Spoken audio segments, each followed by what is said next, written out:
Hello everybody, welcome back to my YouTube channel. आज हम बहुत इंपॉर्टेंट मुद्दे पे डिस्कशन करने के लिए आए हैं। जब भी हम यूट्यूब को ओपन करते हैं तो YouTube is flooded with many many many videos, और ऐसी वीडियोस जो बार बार यही कह रही हैं कि अब नेट की कोई भी वैल्यू नहीं रही है, नेट की कोई भी मान्यता नहीं रही है, नेट अब नेशनल लेवल का एग्जाम नहीं रहा। जब भी हम ऐसी वीडियोस को देखते हैं, जब भी हम ऐसे थंबनेल्स को देखते हैं, हम सभी घबरा जाते हैं। एक्चुअली में सच्चाई क्या है, आप पहले खुद इमेजिन करो। इमेजिन करो आप 3-4 सालों से या मे बी 2-3 सालों से बहुत ही अच्छे से पढ़ाई कर रहे हो अपने सपने को पूरा करने के लिए कि मुझे जेआरएफ चाहिए, मुझे असिस्टेंट प्रोफेसर बनना है, एंड सडनली आप ऐसी वीडियोस देख लोगे तो आपका क्या हाल होगा? ऑब्वियसली पैनिक क्रिएट होगा। अब क्या सच में जो आप ये बार बार थंबनेल्स देख रहे हो, वीडियो सुन रहे हो, क्या एक्चुअली में चीजें ऐसी ही हैं? क्या आप सभी को गुमराह करा जा रहा है? क्या सिर्फ ये व्यूज के लिए बाकी यूट्यूबर्स कर रहे हैं? एक्चुअली सच्चाई क्या है? ये पूरा नोटिफिकेशन या क्लॉज क्या कहता है? हम बिल्कुल उसको धीरे धीरे मतलब स्टेप बाय स्टेप उस पर डिस्कशन करेंगे कि हर लाइन का क्या मतलब है। चलिए, मैं आपको पहले ही बता दूं, नेट की कोई भी वैल्यू खत्म नहीं हुई है, नेट की मान्यता खत्म नहीं हुई है। अभी भी असिस्टेंट प्रोफेसर बनने के लिए, पीएचडी करने के लिए, जेआरएफ हासिल करने के लिए आप सभी को नेट क्वालिफाई करना ही पड़ेगा। बट कंफ्यूजन कहां है? कंफ्यूजन आया है ये हरियाणा का जो एक क्लॉज निकला है एचपीएससी का, जिसमें बहुत ही कॉम्प्लेक्स लैंग्वेज में लिखा गया है। देखो, पहले तो मैं हमेशा से यही मानता हूं कि जब भी कॉम्प्लेक्स लैंग्वेज में कोई भी क्लॉज आता है, उसका जो सबसे जो मेन इंटेंशन रहता है वो यही होता है कि कॉम्प्लेक्स लाइनों में एस्पिरेंट्स को उलझा दो। ये तो बहुत ही गलत चीज है, बिकॉज ऐसी चीजों से पैनिक क्रिएट होता है। अब जब आप फर्स्ट बार ये पढ़ोगे, उससे आपको पढ़ने में यही आएगा कि अब नेट की वैल्यू शून्य हो गई है। सभी बच्चे जो इतने मेहनत कर रहे थे, इतना पढ़ रहे थे, उन सभी का मुझे फोन आ रहा है कि सर क्या हम तैयारी छोड़ दें? नेट की कोई वैल्यू नहीं है सर, मैं इतनी मेहनत कर रहे हैं, पहले इंग्लिश का सिलेबस डिफाइन नहीं है, इतना ऑब्सक्योर राइटर्स, माइनर राइटर्स पढ़ने के बावजूद भी हमें यही सुनने को मिल रहा है कि नेट की कोई वैल्यू नहीं है। एक्चुअली सच्चाई क्या है? अब आप सभी मेरे साथ ये क्लॉज को पढ़ो। अब क्लॉज क्या कहता है? that eligibility of candidates from other states as well as reserved category candidates of Haryana state who are coming within qualifying zone in unreserved general category has to be checked at par with unreserved या general category। पहली बात, ये clause किसके लिए है? ये clause उन लोगों के लिए है जो हरियाणा के बाहर रहते हैं। जैसे कि मान लो मैं पंजाब से हूं, तो ये क्लॉज मेरे लिए है। या कोई भी एस्पिरेंट जो हरियाणा का नहीं है, जिसके पास हरियाणा का डोमिसाइल नहीं है, उसके लिए है। अब ये कहा जाता है कि किसी को भी हरियाणा में अगर असिस्टेंट प्रोफेसर बनना है और वो कोई और स्टेट का है, तो उसको अनरिजर्व्ड कैटेगरी में ही माना जाएगा। एग्जाम्पल ले लेते हैं। एग्जाम्पल लेट से हमारे पास एक रिया नाम की लड़की है। रिया पंजाब से है एंड रिया ओबीसी कैटेगरी को बिलोंग करती है। अब रिया ने पूरी मेहनत करी, पूरी मेहनत करके उसने नेट का एग्जाम दे दिया। फिर नेट का रिजल्ट आया है एंड ये पता चला है कि यूजीसी नेट इंग्लिश के लिए जो जनरल का कट ऑफ है वो 180 है एंड ओबीसी के लिए इज 160 अप्रोक्स। तो रिया के 162 मार्क्स आ गए एंड क्योंकि रिया ने ओबीसी का कट ऑफ को पार कर लिया, इसलिए Riya is now NET qualified in OBC category. अब रिया ने सोच लिया कि अब मुझे नौकरी चाहिए, मुझे असिस्टेंट प्रोफेसर बनना है, मुझे अपने पेरेंट्स का नाम रोशन करना है। तो उसने देखा कि हरियाणा में असिस्टेंट प्रोफेसर के लिए रिक्रूटमेंट हो रहा है, वैकेंसी है। उसने क्या करा? इमीडिएटली हरियाणा में जाके अप्लाई कर दिया। बट रिया को रिजेक्ट कर दिया गया। वाई?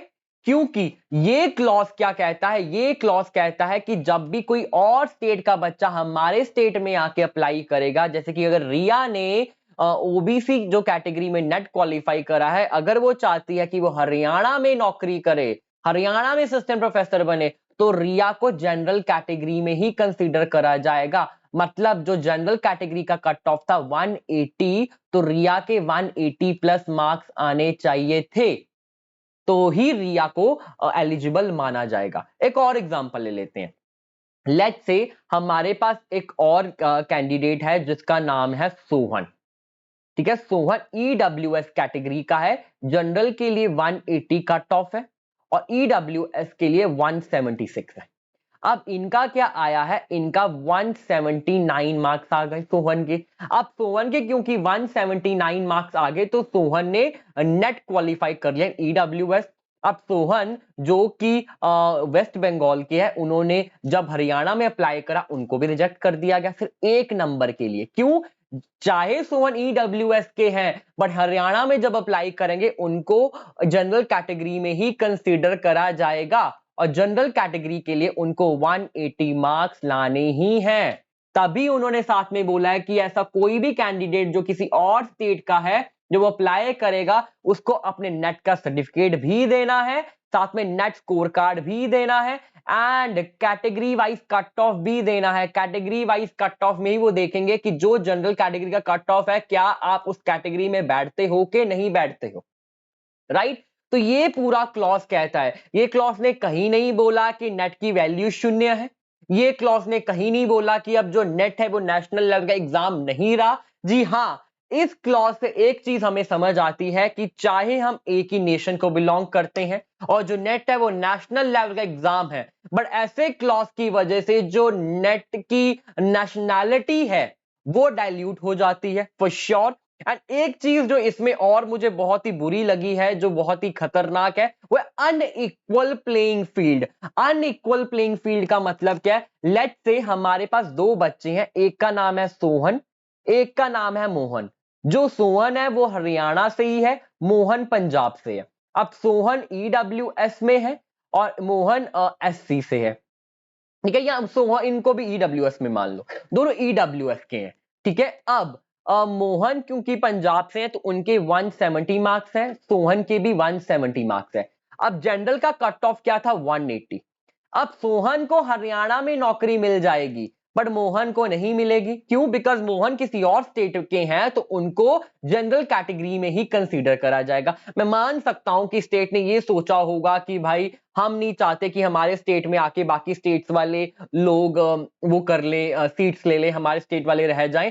बट जब अगर नेशनल लेवल का एग्जाम बना है उसमें भी हम स्टेट वाइज ये डिवीजन कर रहे हैं तो इससे नेट सच में डाइल्यूट ही हो जाता है। अब आप देखो कि 170 मार्क्स के साथ जो मोहन है उन्होंने क्वालिफाई कर लिया नेट, बट हरियाणा में आके नहीं करा, तो ऑब्वियसली ये क्या है? अनफेयर चीजें हैं।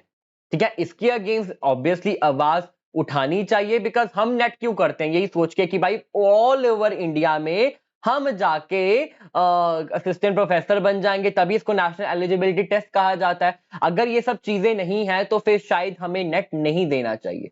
ठीक है, ये इसका मतलब निकलता है। बट कहीं भी ये नहीं डायरेक्टली बोला गया कि नेट की वैल्यू खत्म है, नेट की मान्यता खत्म है, क्योंकि अभी भी बहुत सारी ऐसी स्टेट्स हैं, बहुत सारी ऐसी यूनिवर्सिटीज हैं जो नेट को ही प्रायोरिटी देती हैं। आप किसी भी यूनिवर्सिटी में जाकर पीएचडी में एडमिशन लोगे तो वो नेट ही मांगेगा। तो नेट की अपनी इंपॉर्टेंस है और ये क्लॉज अपनी जगह पे है, दोनों को कंफ्यूज नहीं करना। जी हाँ, ये क्लॉज कंफ्यूजिंग है, अनफेयर है फॉर श्योर, 100% है।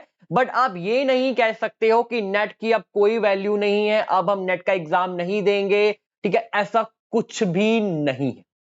ठीक है, इसलिए जो भी आप तैयारी कर रहे हो यूजीसी नेट की, आप प्लीज तैयारी करते रहे। एंड जो ये क्लॉज आया है इसके अगेंस्ट ऑलरेडी बहुत सारे लोग अपनी आवाज उठा रहे हैं। जो हमारा काम होगा हम भी वो करेंगे और आपका काम है पढ़ाई करना, आप वो भी करते रहें। बट जितनी भी ये वीडियोस यूट्यूब पे आपको गुमराह कर रही हैं, आप उन वीडियोस में मत आए। ऐसा कहीं भी नहीं बोला गया कि नेट की वैल्यू खत्म। जो बाबा सभी बच्चे मुझे कॉल करके कह रहे हैं कि सर क्या हम तैयारी छोड़ दें, ऐसा बिल्कुल भी नहीं है। आपको तैयारी छोड़ने नहीं है, मेहनत करते रहना है, क्योंकि ये आपका सपना तो है बट आपसे ज्यादा आपके पेरेंट्स ने ये सपना देखा है। तो हमेशा से मैंने आपको बोला कि हमें जेआरएफ खुद के लिए नहीं करना है, हमें जेआरएफ अपने मॉम डैड के लिए करना है। एंड अगेन, जब आपका जेआरएफ होगा आप बेशक फोन करके अपने फ्रेंड्स को बताओ या ना बताओ, आपके पेरेंट्स रिश्तेदारों को फोन करके जरूर बताएंगे कि देखो मेरे बेटे ने या मेरी बेटी ने नेट क्वालिफाई कर लिया है। ठीक है, कोई बात नहीं, all the best. I hope आपकी सारी कंफ्यूजन अब दूर हो गई है। नेट की अपनी इंपॉर्टेंस है और ये क्लॉज अलग कहता है। ठीक है, चलिए ऑल द बेस्ट बच्चों। फिर भी किसी भी तरह का आपको डाउट अभी भी आता है, चैट बॉक्स में लिखे, मैं वहां पर जरूर आपको रिप्लाई दूंगा। ठीक है, ओके बच्चों, नमस्ते।